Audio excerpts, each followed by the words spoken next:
എല്ലാവർക്കും നമസ്കാരം. ഞാൻ ജയസ്റ്റാറിൻ്റെ ജിബിനാണ് സംസാരിക്കുന്നത്. ഇന്ന് ഞാൻ നിങ്ങളെ പരിചയപ്പെടുത്തുന്നത് സുപ്രീമിൻ്റെ തന്നെ 3 layer water tank, 4 layer water tank. 3 layer water ടാങ്കിനെ കുറിച്ച് പറയുകയാണെങ്കിൽ ഈ വാട്ടർ ടാങ്ക് നിർമ്മിച്ചിട്ടുള്ളത് വെർജിൻ മെറ്റീരിയൽ വെച്ചിട്ടാണ്. എന്ന് പറഞ്ഞാൽ ഇതിൻ്റെ ഉൾഭാഗത്ത് ഫുഡ് ഗ്രേഡ് മെറ്റീരിയലാണ് വരുന്നത്. അപ്പോൾ അതുകൊണ്ട് നമ്മളിതിൽ വെള്ളം കുടിച്ചാൽ നമ്മുടെ ലൈഫിന് ഹാമായിട്ടുള്ള ഒന്നും സംഭവിക്കുന്നില്ല. പിന്നെ എന്തെങ്കിലും ഡാമേജ് വന്നാലും അത്യാവശ്യം റിപ്പയർ ചെയ്യാൻ പറ്റാവുന്ന മെറ്റീരിയൽ വെച്ചിട്ടാണ് ഇത് നിർമ്മിച്ചിട്ടുള്ളത്. അതുകൊണ്ട് നമുക്ക് ലൈഫ് ലോങ് ഇത് യൂസ് ചെയ്യാൻ പറ്റും. നല്ല വാറണ്ടികളായിട്ടാണ്. അടുത്തത് ഞാൻ നിങ്ങളോട് പറയുന്നത് സുപ്രീമിൻ്റെ തന്നെ 4 ലെയർ വാട്ടർ ടാങ്കിനെ കുറിച്ചാണ്.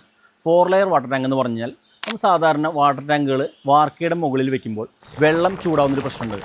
നമ്മുടെ പൈപ്പിൻ്റെ ഉള്ളിലേക്ക് വന്ന് പൈപ്പിൻ്റെ ലീച്ചിങ് പ്രോപ്പർട്ടി കാരണം ഒരു ഹാമായിട്ടുള്ള മെറ്റീരിയൽ നമ്മുടെ വയറ്റിലേക്ക് പോകുക, അങ്ങനെ പ്രശ്നങ്ങളൊക്കെ വരാറുണ്ട്. അപ്പോൾ നമ്മൾ 4 ലെയർ വാട്ടർ ടാങ്ക് എന്ന് പറഞ്ഞാൽ ഇതിൻ്റെ ഉള്ളിൽ ഒരു ലെയർ ഇൻസുലേഷൻ മെറ്റീരിയലാണ്. അപ്പോൾ വെള്ളം ചൂടാവാതിരിക്കാനുള്ള ഒരു സാങ്കേതികവിദ്യ ഇതിൻ്റെ ഉള്ളിൽ യൂസ് ചെയ്തിട്ടുണ്ട്. അപ്പോൾ അതുകൊണ്ട് തന്നെ നമ്മളുടെ വീട്ടിൽ സേഫ് ആയിട്ടുള്ള വെള്ളം ലഭിക്കണമെങ്കിൽ 4 ലെയർ വാട്ടർ ടാങ്ക് നമുക്ക് യൂസ് ചെയ്യാം.